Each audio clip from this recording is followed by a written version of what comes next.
Jaya Radha Madhava Kunja Bihari Gopi Jana Vallabha Giri Varadhari.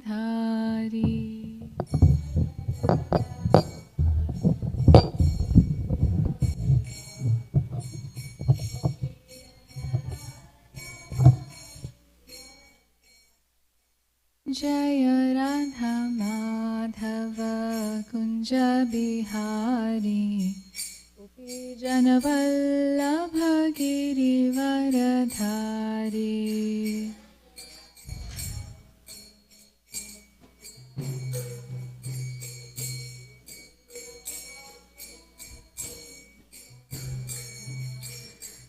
Yashodanandana Braja Janaranjana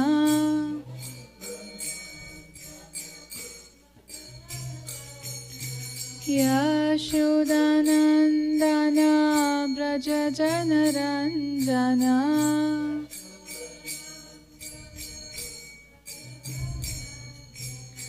Yamuna Tira Vanachari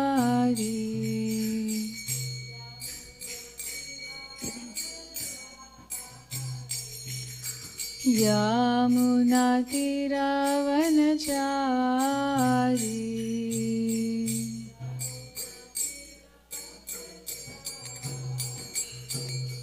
Jaya Radha Madhava Kunja Bihari Gopi Jana Vallabha Giri Varadhari.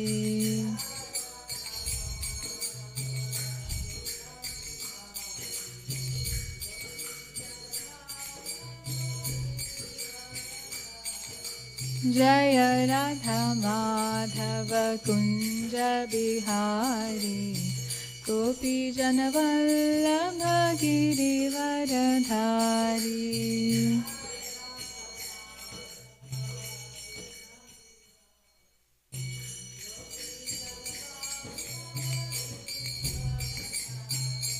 Hare Krishna Krishna Krishna Hare Hare Hare Ram Ram Ram Hare Hare.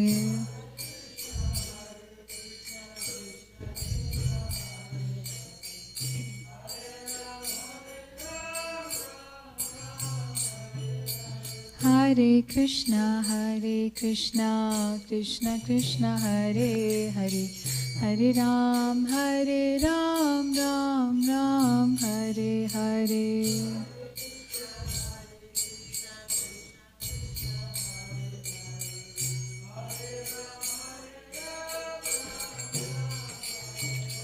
Hare Krishna Krishna Krishna Hare Hare Hare Ram Ram Hare Hare.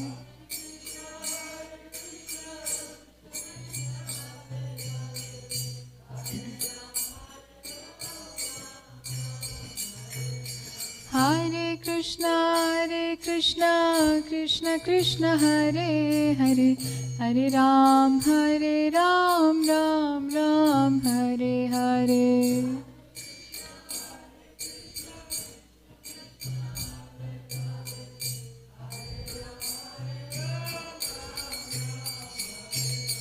Hare Krishna Krishna Krishna Hare Hare Hare Ram Ram Hare Hare.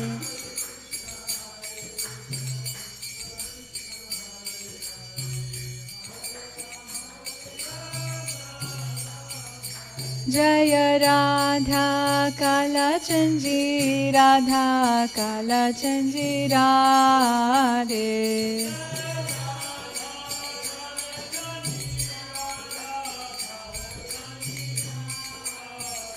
Jaya Radha Kalachandji Radha Kalachandji Shri Radhe.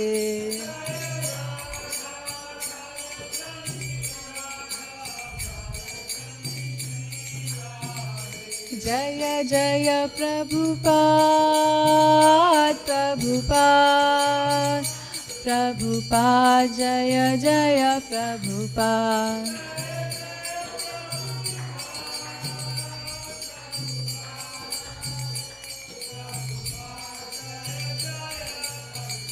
Jaya Jaya Gurudev, Gurudev, Gurudev, Jaya Jaya Gurudev.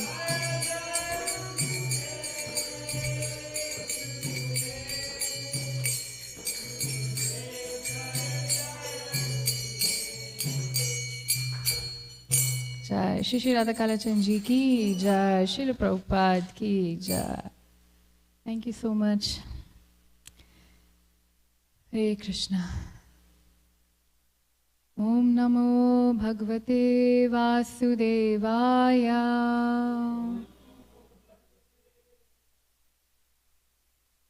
Om Namo Bhagavate Vasudevaya.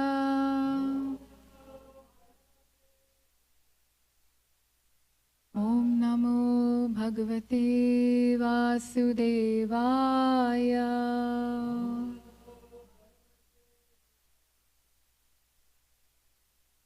Let's chant the next mantra together. Narayanam namaskrityam naram chaiva narottamam devim saraswatim vyasam tato jayamudiraye. Nashtaprayeshu bhadreshu nityam bhagavat sevaya bhagavati uttama shloke bhaktir bhavati nashtaki. Grantraj Srimad Bhagavatam ki jai.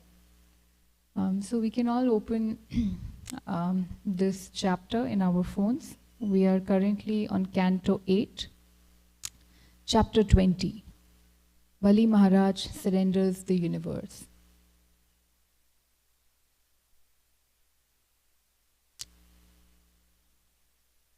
Let's also recite the Mangalacharan before we get started. Om Ajnanatimidandhasya Jnananjana Shalakaya Chakshurunmilitam Yena Tasmai Shri Guruve Namaha. Shri Chaitanya Manobhishtam Sthapitam Yena Bhutale Swayam Rupa Kadamayam Dadati Swapadantikam. Vandeham Shri Guru Shri Yuta Padakamalam Shri Gurun Vaishnavamscha Shri Rupam Sagrajatam Sahagana Raghunathanvitam Tam Sajivam Sadhvetam Savadutam Parijan Sahitam Krishna Chaitanya Devam Shri Radha Krishna Padan Sahagana Lalita Shri Vishakhanvitamscha. He Krishna Karuna Sindhu Dina Bandhu Jagatpate Gopesha Gopika Kanta Radha Kanta Namastute Tapta Kanchana Gaurangi Radhe Vrindavaneshwari Vrishabhanu Sute Devi Pranamami Hari Priye. Vancha Kalpatarubhyascha Kripa Sindhubhya eva cha Patitanam Pavanebhyo Vaishnavebhyo Namo Namaha.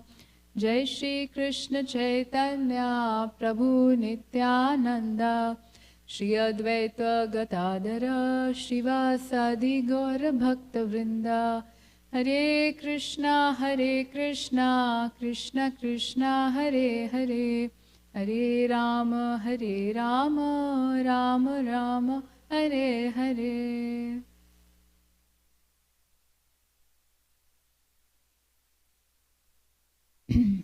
So, we start with chapter 20, Canto 8.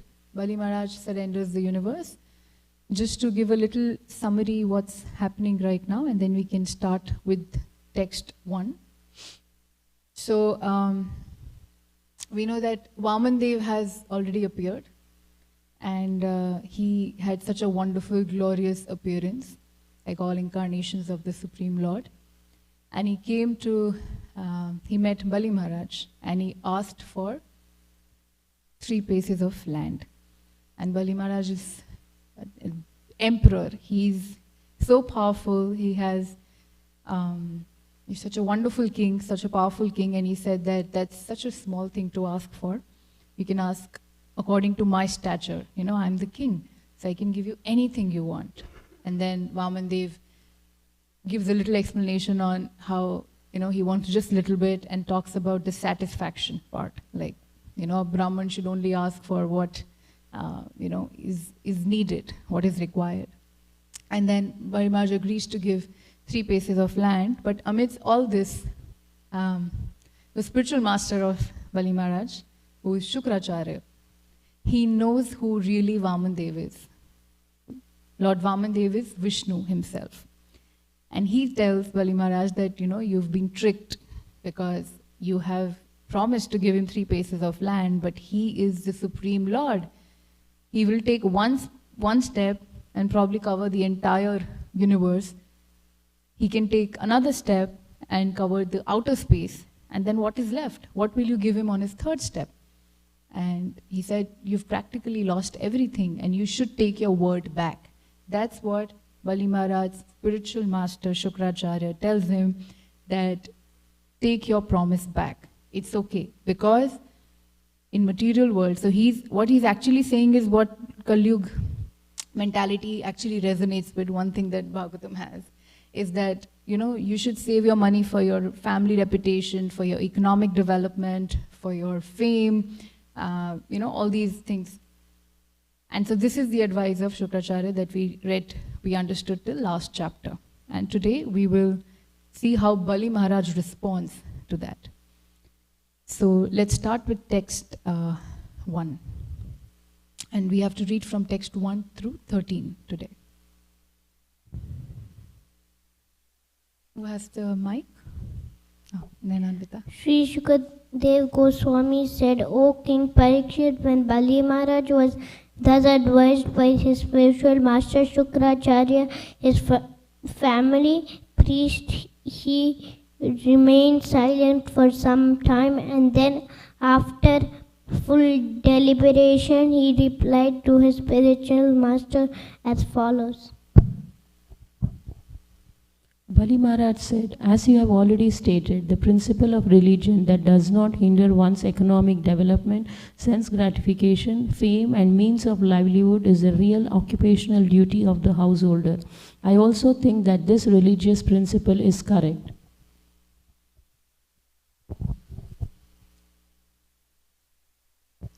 Text 3. I am the grandson of Maharaj Prahlad. How can I withdraw my promise because of greed for money when I have already said that I shall give this land? Now can I behave like an ordinary cheater? How can I behave like an ordinary cheater, especially towards a Brahmana?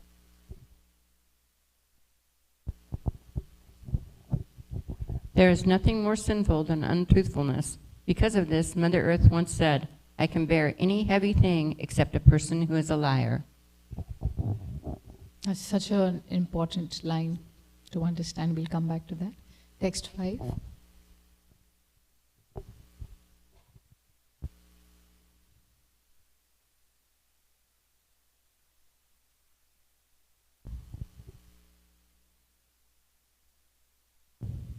I do not fear hell, poverty, an ocean of distress, fall down from any my position, or even death itself, as much as I fear cheating a Brahmana.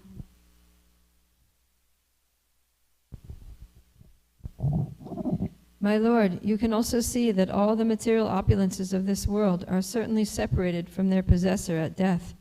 Therefore, if the Brahman Vamanadev is not satisfied by whatever gift one has given, why not please him with the riches one is destined to lose at death?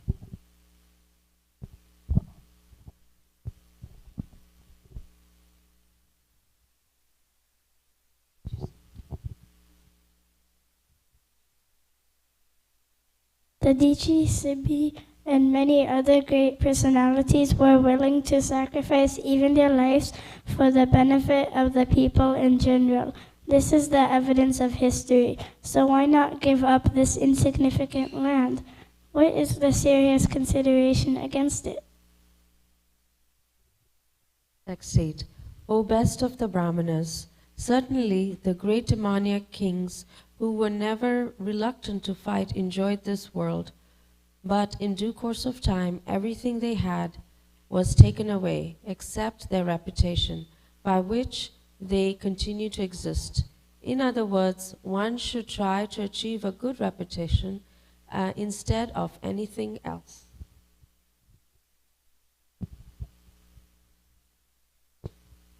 O best of Brahmanas, many men have laid down their lives on the battlefield, being unafraid of fighting.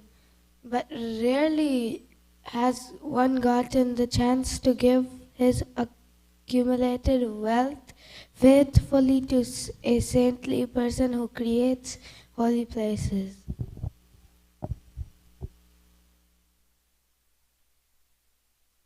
By giving charity, a benevolent and merciful person undoubtedly becomes even more auspicious, especially when he gives charity to a person like your good self. Under the circumstances, I must give this little brahmachari whatever charity he wants from me. O great sage, great saintly persons like you, being completely aware of the Vedic principles for performing ritualistic ceremonies and yagnas, worship Lord Vishnu in all circumstances. Therefore, whether that same Lord Vishnu has come here to give me all benediction or to punish me as an enemy, I must carry out his order and give him the requested tract of land without hesitation.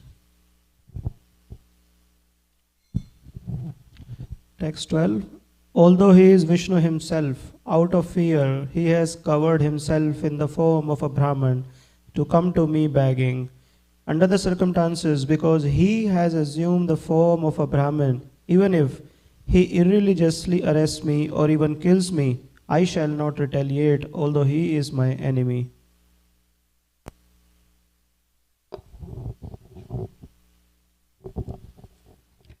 If this Brahmana really is Lord Vishnu, who is worshipped by Vedic hymns, he would never give up his widespread reputation. Either he would lie down having been killed by me, or he would kill me in a fight. Thank you so much. We'll come back to text 1. That's the focus verse for today. Please repeat after me. Shri Shuka Uvacha Balirevam Grihapatihi Kulacharyena Bhasitaha Tushnim Bhutva Kshanam Rajan Uvacha Vahito Gurum Shri Shuka Uvacha Balirevam Grihapatihi Kulacharyena Bhasitaha Tushnim Bhutva Kshanam Rajan Uvacha Vahito Gurum. Please recite. Shri Shuka Uvacha Balirevam Grihapatihi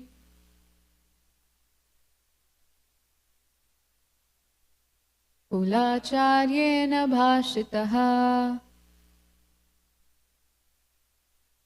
Tushnim Bhutvakshanam Rajan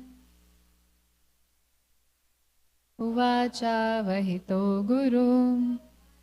Shri Shuka Uvacha Balirevam Grihapati Kulacharyena Bhashitaha Tushnim Bhutvakshanam Rajan Uvacha Vahito Gurum. Balirevam Grihapatihi Kulacharyena Bhashitaha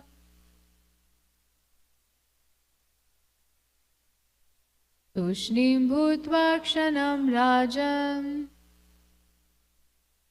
uvacha vahito guru. Anybody else wants to recite?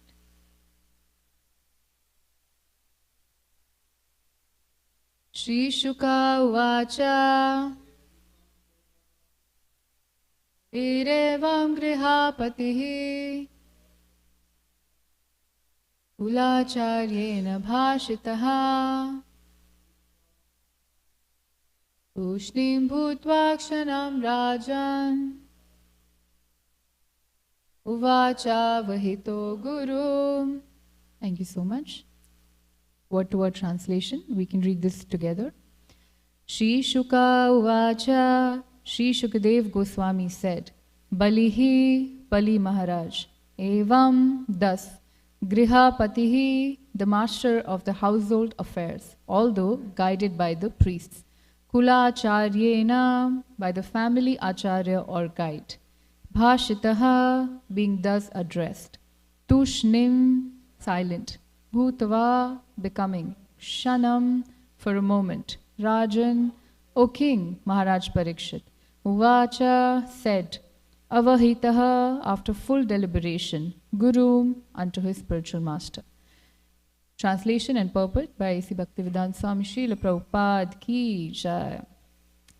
Shri Shukadev Goswami said, O King Parikshit, when Bali Maharaj was thus advised by his spiritual master, Shukracharya, his family priest, he remained silent for some time, and then, after full deliberation, he replied to his spiritual master as follows. Srila Vishwanath Chakravarti Thakur remarks that Bali Maharaj remained silent at a critical point. How could he disobey the instruction of Shukracharya, his spiritual master? It is the duty of such a sober personality as Bali Maharaj to abide by the orders of his spiritual master immediately, as his spiritual master had advised. But Bali Maharaj also considered that Shukracharya was no longer to be accepted as a spiritual master, for he had deviated from the duty of a spiritual master. According to Shastra, the duty of the Guru is to take the disciple back home, back to Godhead.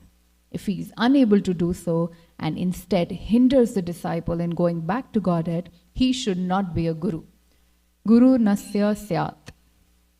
One should not become a guru if he cannot enable his disciple to advance in Krishna consciousness. The goal of life is to become a devotee of Lord Krishna, so that one may be freed from the bondage of material existence.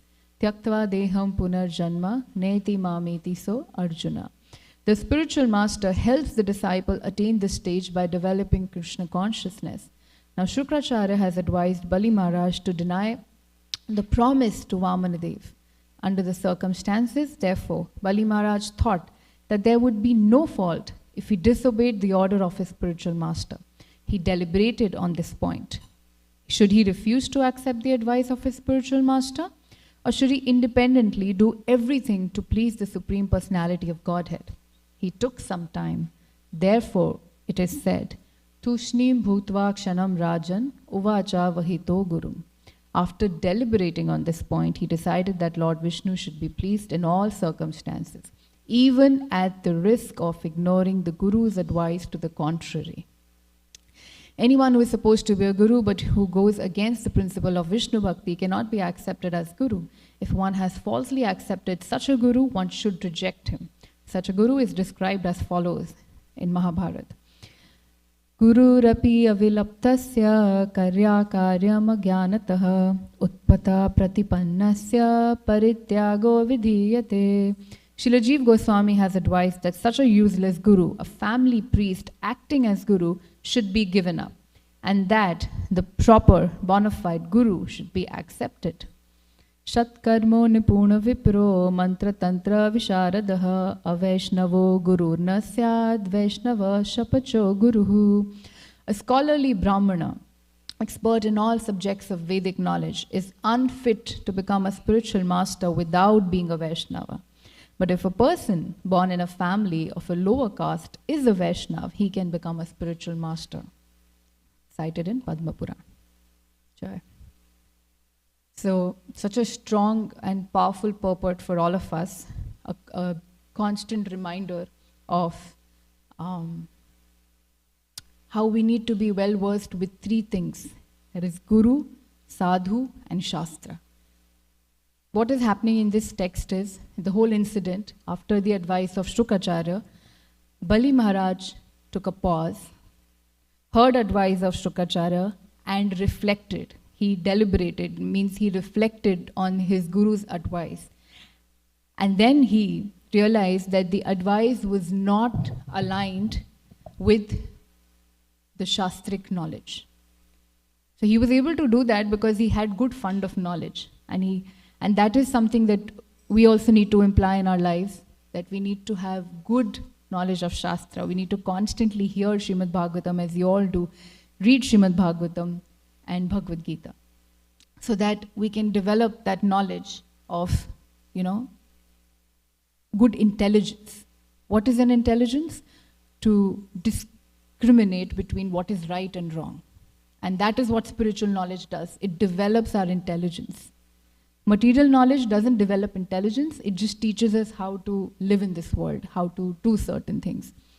But Srila Prabhupada always said that even if you don't get that material knowledge, education, a person knows all these natural things. He knows how to eat, he knows how to, so many things that material world teaches, how to do it in a fancy way. We already know all of that, it's in our nature. But what we need to actually learn is the spiritual knowledge, which strengthens our intelligence. And that is why Bali Maharaj was in a great position here, where he could reflect on this Shastric knowledge. And he didn't, how he replies is so nicely to his spiritual master. He did not get angry, he did not outrightly reject him in a disrespectful way, but he gave his reasons of why he wants to continue to surrender and keep his promise to Lord Vamandev. And he gives many reasons. First being, so in which family is Bali Maharaj? Who is the grandfather of Bali Maharaj, Govinda and Jaishnav? Who is the grandfather of Bali Maharaj? Prahlad Maharaj. Prahlad Maharaj is a wonderful devotee, right? He's a pure devotee. Even though Bali Maharaj is born in a family of demons, Asura Pravritti is there, which means the nature of demoniac tendency is there. But we see that he also accepts Prahlad Maharaj's instructions. He accepts his life and he accepts Prahlad Maharaj as a guru. And so he says that I am the grandson of Prahlad Maharaj. How can I refuse giving charity to such a wonderful Brahmana who has come before me? So we see that that Bhakti Lata Bij, we talk about in our Shastra, the seed of devotional service was already sowed in the family through Prahlad Maharaj.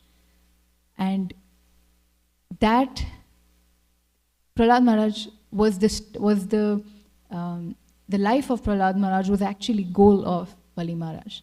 Even though he had to fight with demigods, one may question why did he fight with demigods, why did he do all this? But that was because he was also a Kshatriya, he's a warrior and he has to play certain duties. But the wonderful thing is that even though Shukracharya was the one who could see that Vamandev is Vishnu, but he still could not understand the real position of the Lord, the real purpose why Lord has appeared here. He revealed the secret to Bali Maharaj, but it was Bali Maharaj who actually realized that, all our lives, we wait for we do charity. So there is one kind of charity which is sattvic charity in mode of goodness. When it is done in a proper time, it is done in a proper place, and it is given to a worthy person, right? It is very rare to find that kind of combination where you find the worthy person, you do it at the right time, in the proper place, and you give the right kind of charity.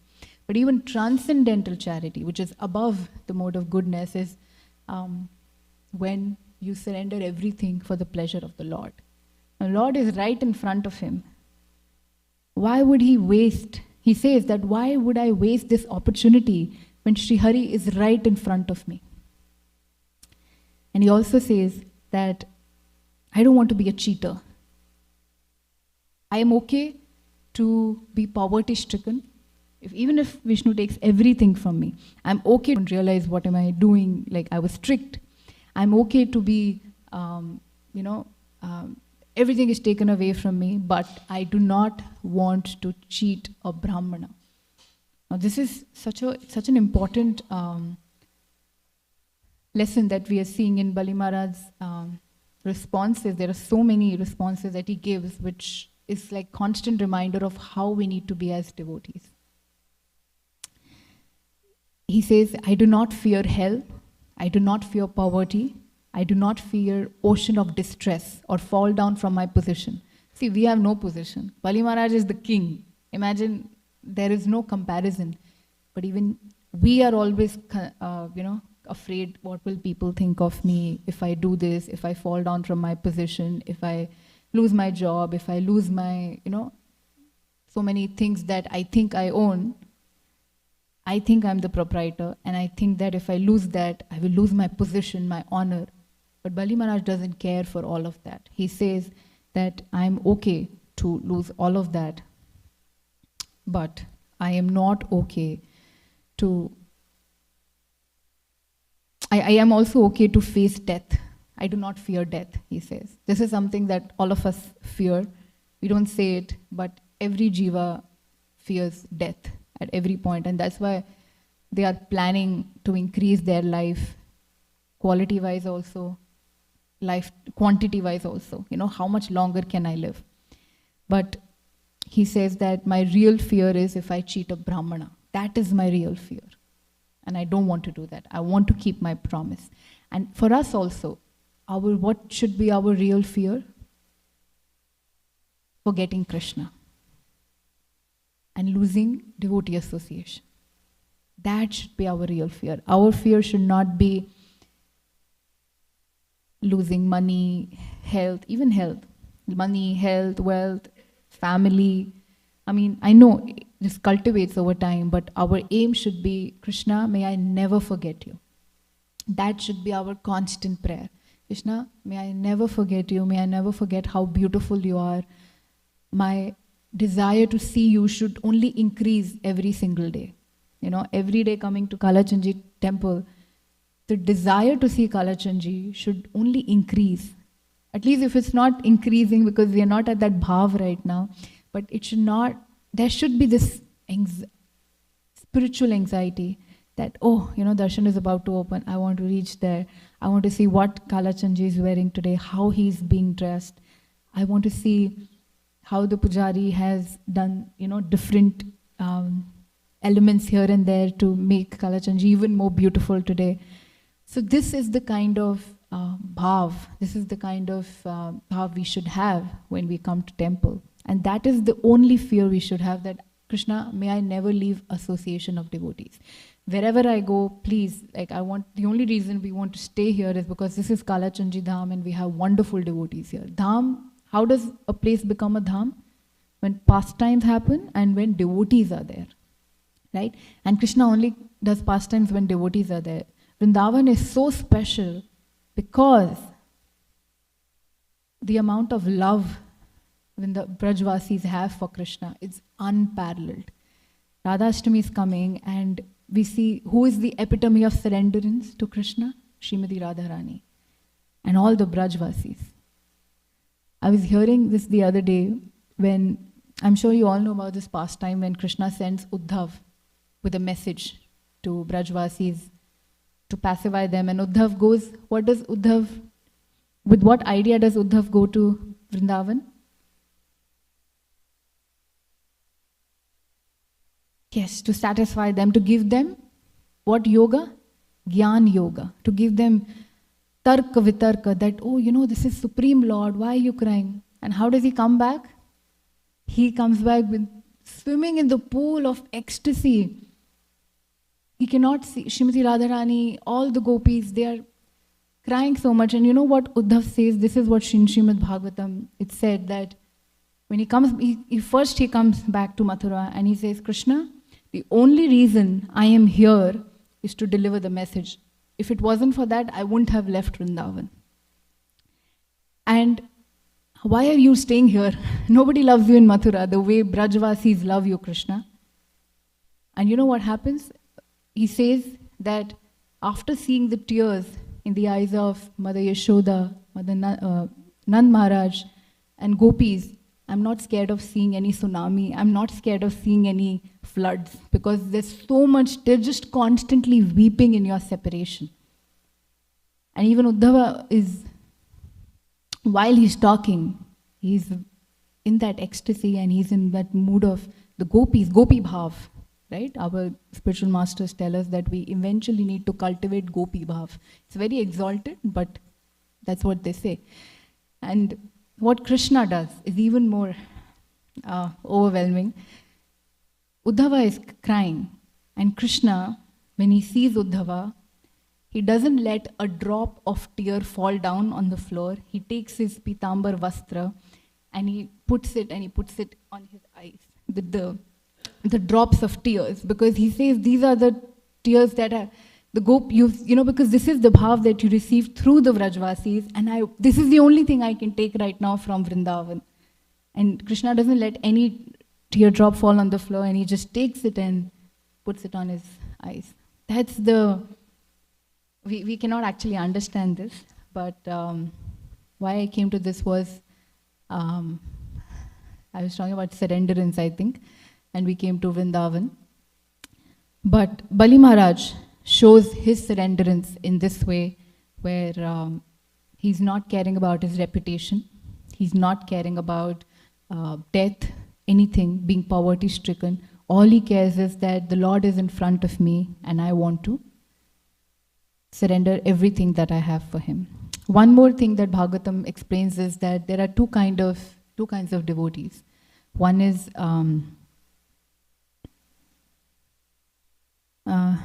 one second. One is Kripa Siddh, that I think the other one is Sadhak Siddh.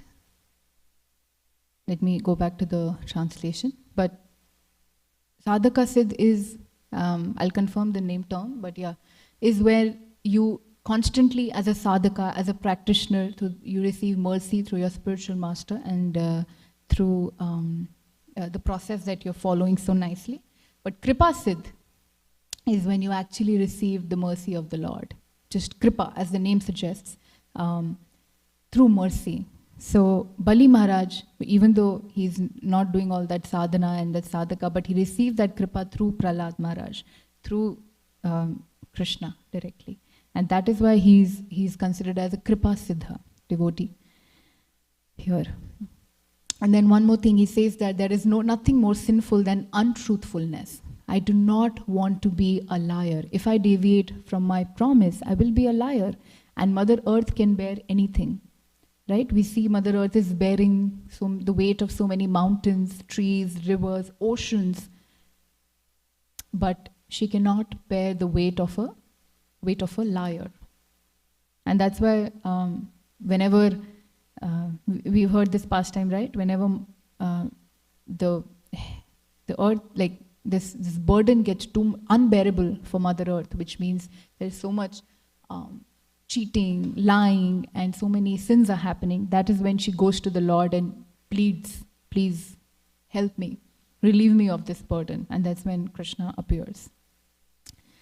So Bali Maharaj also says that there are great personalities like King Dadichi and King Shibbi who sacrifice their lives for the welfare of people. So what to speak of me if I can just, spend whatever wealth I have. And then he also says, when you say wealth I have, he says, actually, at the time of death, we are anyway parted with whatever we own. So why not give this for a great cause to a Brahmana right now? I anyway am not the proprietor of all the wealth that has been given to me. He is the real proprietor. So Bali Maharaj has all this transcendental knowledge, and he is actually enlightening his spiritual master here.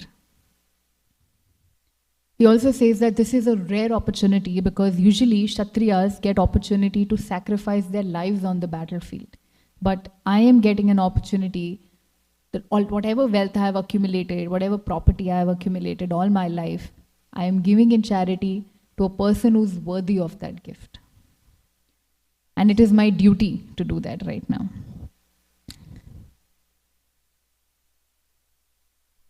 In the last few translations, he very nicely says that even if the Lord is here to punish me, whether he's here to reward me, whether he's here to punish me, I'm here to accept that, because it is the mercy of the Lord.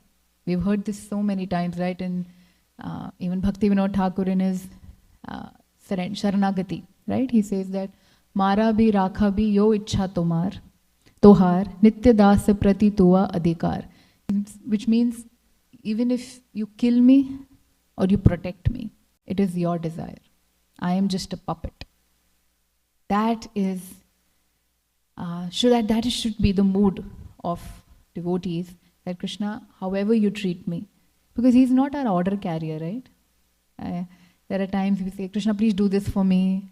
Krishna, please do this. Just make this happen. But he's not. Okay, prayers usually start with that. When we start our journey, at least we are connecting to Krishna. At least, that's the minimum. That's the starting. But eventually, when we progress, our prayers change. The mood should be that, Krishna, how can I serve you? How can I please you? Even though there's nothing I can do to please you, you're the Supreme Lord, you own everything. But if there's something I can do to please you, I want to do that. And Krishna usually satisfies everybody, rewards everybody according to their service, according to their mood. But Krishna was not able to not satisfy, but is constantly indebted to Brajvasis, because the amount of love and the surrenderance they have, Krishna cannot give them anything. He's just indebted to them. And that's why, he actually says that there's nothing I can give you to the gopis, and they don't really want anything. Just like Bali Maharaj says, I don't care of my reputation, I don't care of my wealth going away, etc. Even the gopis did not care. They were married, they had families, husbands. What would people say? They did not care about anything. They even said, Krishna, we might be like, in Hindi we say, Gaon ki gawar chori, which means I'm an illiterate person from a village. That's why you're in Mathura, you're the king, you went to Dwarka, you have these wonderful wives, queens. We are nobody. And but even when Krishna was in Mathura and Dwarka, he always was in mood of separation from Vrindavan, from Brajvasis. And so we see time and again, Bali Maharaj also here is an example of a sign of full surrender.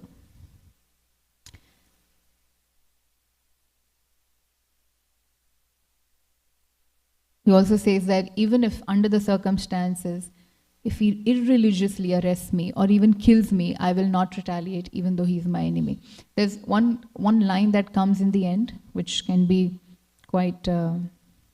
text 13, I think, was the last one we read, which said that if this Brahmana really is Lord Vishnu, who is worshipped by Vedic hymns, he would never give up his widespread reputation. Either he would lie down, having been killed by me, or he would kill me in a fight. Does he really mean when he says Vishnu will be killed by me? That's not what it means. It actually means is that, see, what is the only thing that can capture Krishna? That he might be like, okay, I'm just bound in this. I surrender. When Krishna says I surrender, yes, love. So which means that killed by me would mean he would be conquered by my love. That's what Bali Maharaj means. He's a devotee. He will not say, we know Vishnu cannot be killed. Krishna cannot be killed. This is the absolute truth. So what he means is that he will only either be conquered by my love or I would die in the fight. He would kill me in the fight. So this is also such a wonderful point, right? Krishna, there's only one weapon that can capture Krishna is our love. That's the only thing. And there are a few points I missed. I will just discuss those and then we can wrap up. Like I said, that Shukracharya was able to identify the real identity of Krishna, of Vishnu as Vamandev, but he still did not understand the Lord. In Bhagavad Gita we hear, right, Naham Prakasha Sarvasya. Krishna does not reveal his position to everybody. He reveals to those who actually are worthy of it. So Bali Maharaj could not see through eyes that it's Vishnu, or did not have that understanding, but he had the understanding of a devotee. He had the mood of a devotee. When he was told that, oh, this is Vishnu, he just surrendered. That moment he took was how to respond, not thinking, oh, should I keep my word or not. He had surrendered. He didn't care what would happen after that. And this thing is very important. So the emphasis for our learning for today was that how to know, the instructions of your spiritual master, how to know that this is a false guru or this is the right spiritual master. Most of us are in the bona fide, all of us are in the bona fide disciplic succession, so we have great, correct spiritual masters, but we really should have the knowledge of Shastra, and we should know what advice we are getting. But not just that, not just Diksha Guru, we are all acting as mothers, like parents, husbands, wives, right? It is said in Bhagavatam that you should not even get married if you cannot make your wife or husband a devotee. This is a big responsibility. Why are you having a relationship? Why are you having kids? If you should not even become parents, I'm not saying this, Bhagavatam says, so please understand this, that we should only become parents if we can take this responsibility that our future kids or your kids, you can make them escape from the cycle of birth and death. You can help them become devotees. That is the only reason you should be. Otherwise, you're just getting people in this world to suffer? Really? I mean, there are already so many people suffering, right? Why would you want to bring new souls? I mean, just why would you want to do that? So the only reason is to help your children become advanced in Krishna consciousness, and that is your duty as a guru. You're a guru, right? Your parents are the first guru. And even as husband and wife, you're a guru because, like we say, Shiksha Guru, and that's you should really try to make your family advance in Krishna consciousness. So we all have huge responsibilities on our shoulder, not just for ourselves. I mean, if we take responsibility for ourselves also, it's like constantly taking care of your own sadhana, taking care of, am I hearing like enough lectures? Am I reading enough? All that we have to think as devotees. Is my sadhana doing good? Am I getting good devotee association? That's even more important, because the kind of association you have, that's the kind of goals and desires develop within you, right? You see somebody and you're like, oh, I wish I was rich like this person. But if you have devotee association, oh, I wish I could, serve like this person. I wish I could, the kind of desire this person has to hear Srimad Bhagavatam, people here are attending every single day without fail. And I wish I had that desire. And when you have that desire, Krishna makes it happen. Krishna fulfills it. But the seed has to go, right? And the seed will come through association. And then once that seed is there, through devotees' help only, you get Krishna. That's how you started your journey, right? Did Krishna one day appear in your heart and say, welcome to Krishna consciousness? No. It was a devotee you met, your Pad Pradaksha Guru, which means the first person you met, and they introduced you to Krishna. And then you met so many other devotees who helped you in different phases of life to grow in Krishna consciousness, right? And I lost track of my thoughts. But so association, right? And that's why you need to keep having good devotee association. I feel like whenever kids come, right, for going to Gurukul and all, it's like demigods appearing, when Srimad Bhagavatam is happening, then going. It's very nice. But okay, this is all for today. If I missed anything, or if there's any question, any comments, please go ahead.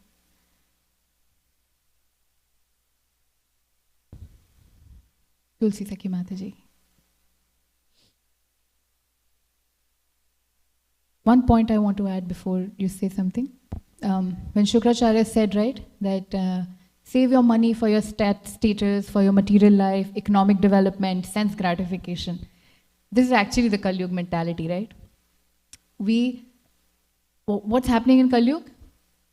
We want to do bhakti only if it's not hampering my position, it's not taking my wealth away from me, it's not spoiling anything. Matlab, all my bodily comfort should be there. Bodily comforts not just physically, social relationships, right?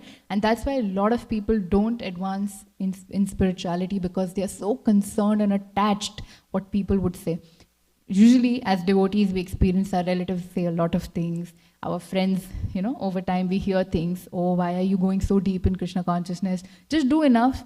You're doing good, you're not drinking, you're not smoking, yeah, we agree with that, but you're going Mangal Aarti every day,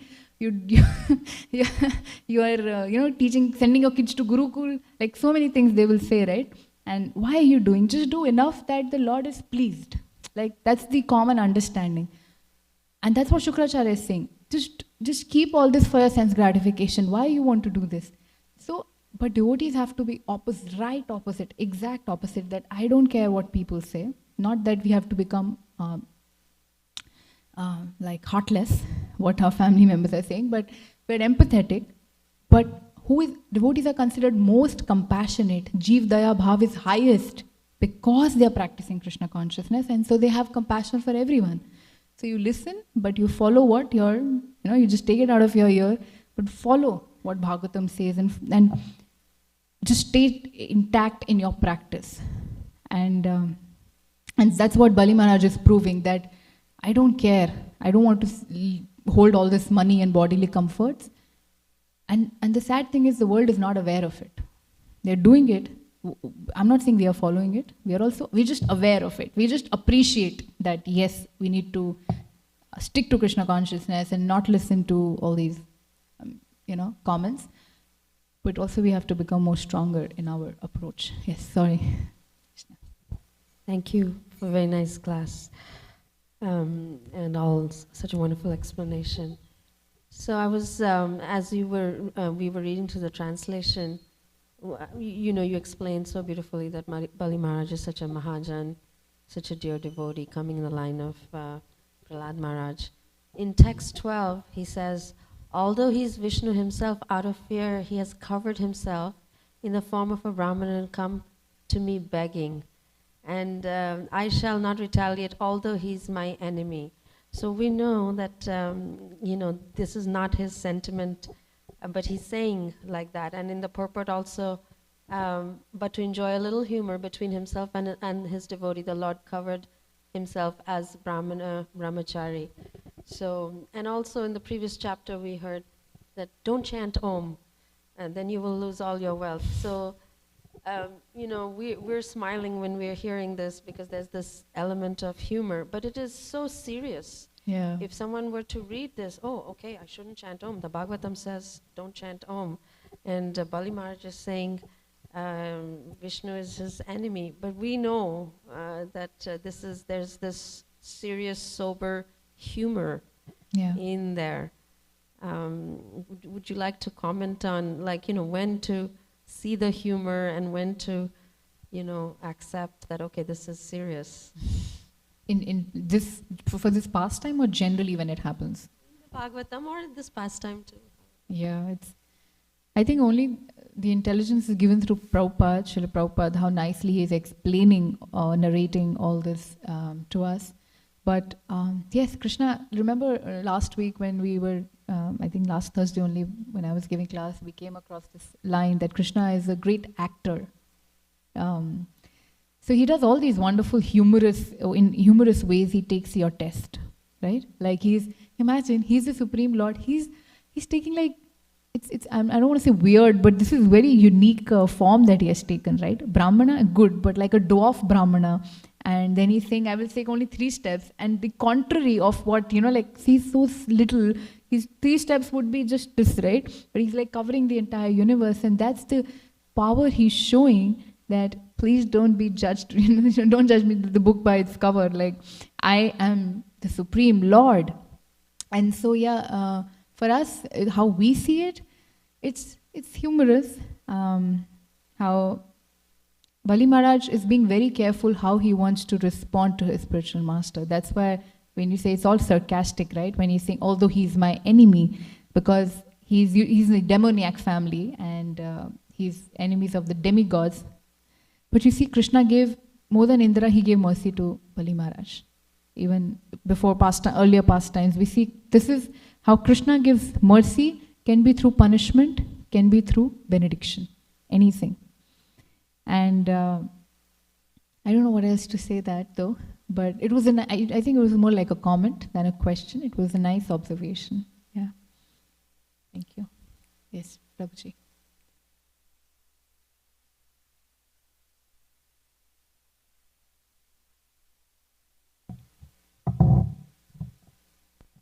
Oh, it's running out of batteries. Oh, okay. Sorry, it wasn't even... You can use this mic.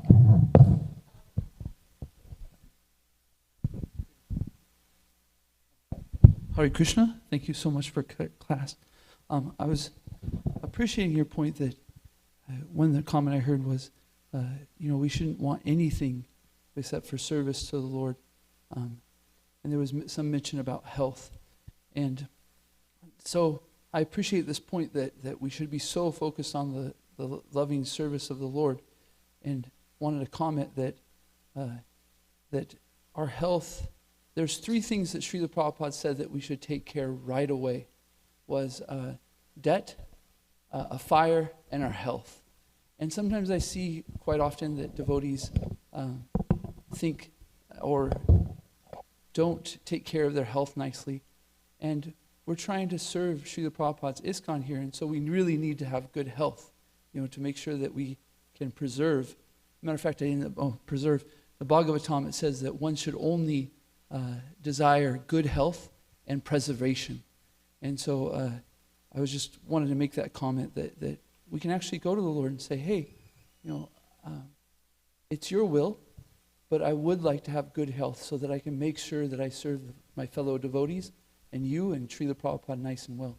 So I just wanted to add that, please. Yeah, no, that's actually important. Yes, I didn't mean to say that health is not important, but even if we say like, oh, we shouldn't care about losing family or wealth, but it's not that we say don't take care of your family. As Grihastha, it's the most important thing that we have to nourish our family, be a good provider. And yes, for health also, we need to take care of our health.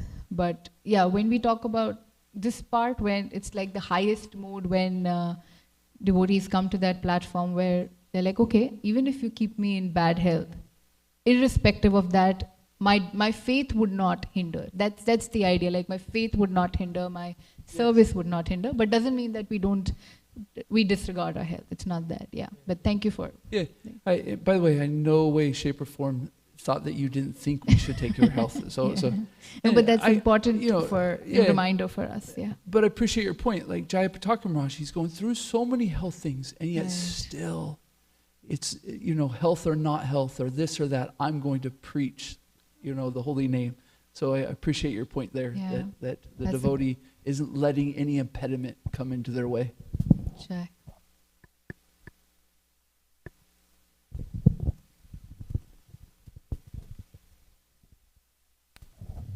Hare Krishna. Hare Krishna. Thank you. I like how Tulsi Saki brought out this point of humor. That it's just that the Lord came and He took this particular form, that He's, that Prabhupada is bringing that out, that it's kind of like they're just playing, And then I was thinking, it's like wealth, position, body, family. In one sense, it is kind of a joke, from a perspective of eternity. It's just a flash. It's so insignificant, all these things that we're going through. It's kind of like, when you're having some little problem in your life and you get so, disturbed by it, and you get all emotional and all stressed, and the whole Mm. world's falling apart. And then, like 10, 20 years later, you're like, oh my God, that was crazy. And you just laugh about it, right? Because it was just like a small thing, just like, why did I get so upset about that thing anyways? And it's something to laugh about. And we have that experience. So it's kind of like that. Like, we take everything, that we have and everything that we think we are right now in this lifetime so seriously because we're in it. We're like absorbed in the moment. We're like living the snapshot, and thinking it's so consequential. But actually it's not really, the important thing is our Krishna consciousness. It's like Srila Prabhupada once said that if you lose your money, you lose nothing. If you lose your health, you lose something. But if you lose your Krishna consciousness, you lose everything. Yeah. So that's the important thing. That's the thing that matters. All these other things are just coming and going. Money, position, health, family, even this body. It's coming and going. And it is kind of laughable. Thank you. Thank you for that. There's one more thing that came out was that just because Bali Maharaj got to know that after he made the promise, the conclusion would be everything would be taken away, doesn't mean that we should stop doing the right thing because we think the conclusion would be, I may not be appreciated for this service, or I might be criticized, or whatsoever, right? And as devotees, we have so many services we are doing, or so many duties that we have. Just because we won't be appreciated, our process should not deteriorate. Like, our commitment should not fade. And maybe, let's say, sometimes I'm sorry, I'm sharing my own experience, but it's not a wonderful experience also. But sometimes I feel, this devotee, they don't think really good of me. I know this person really maybe criticizes me. But does that mean I should not greet this person? Does that mean should I not serve this person? No, I should. Even if this person continues to feel something about me, but I should have, this person is a devotee and has Supreme Lord within their heart. So let me continue to be in that mood. So my mood should not change, just like Bali Maharaj said, I won't go back from my word even if the Lord takes away everything. The idea is not the conclusion, the idea is the abhidaya, our process, right? Our devotional service, our process should be so strong, and we should not worry what Krishna gives us in the end. So this point I also liked a lot. Yeah. Mataji.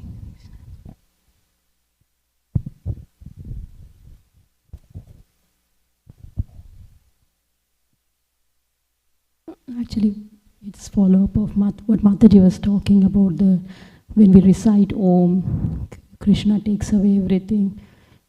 You can correct me if my thought process is wrong. What was going through my mind when we were reading those purports was, when we recite Om, it's not that Krishna is literally taking away those things. He is actually taking away our attachments, greed and lust towards those things. So when we are not so greedy, so lusty, so attached to all these material things, we are not frustrated, we are not sad. In turn, He is giving us happiness.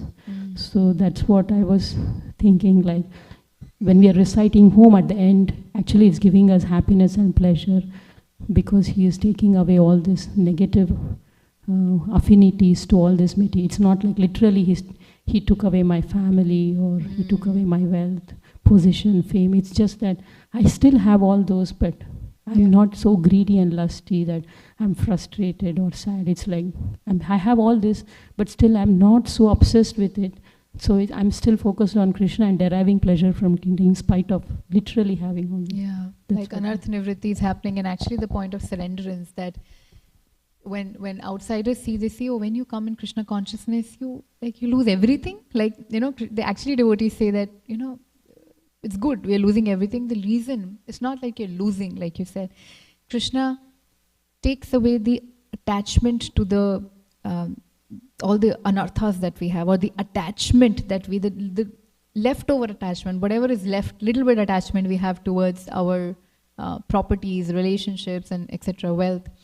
Krishna takes that away. When He takes everything away, means that He takes that attachment away. So yeah, I think that's a wonderful observation.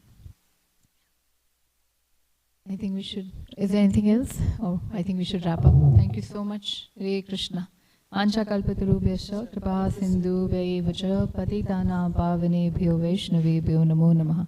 Anant koti vaishnav patrind ki jai. Raman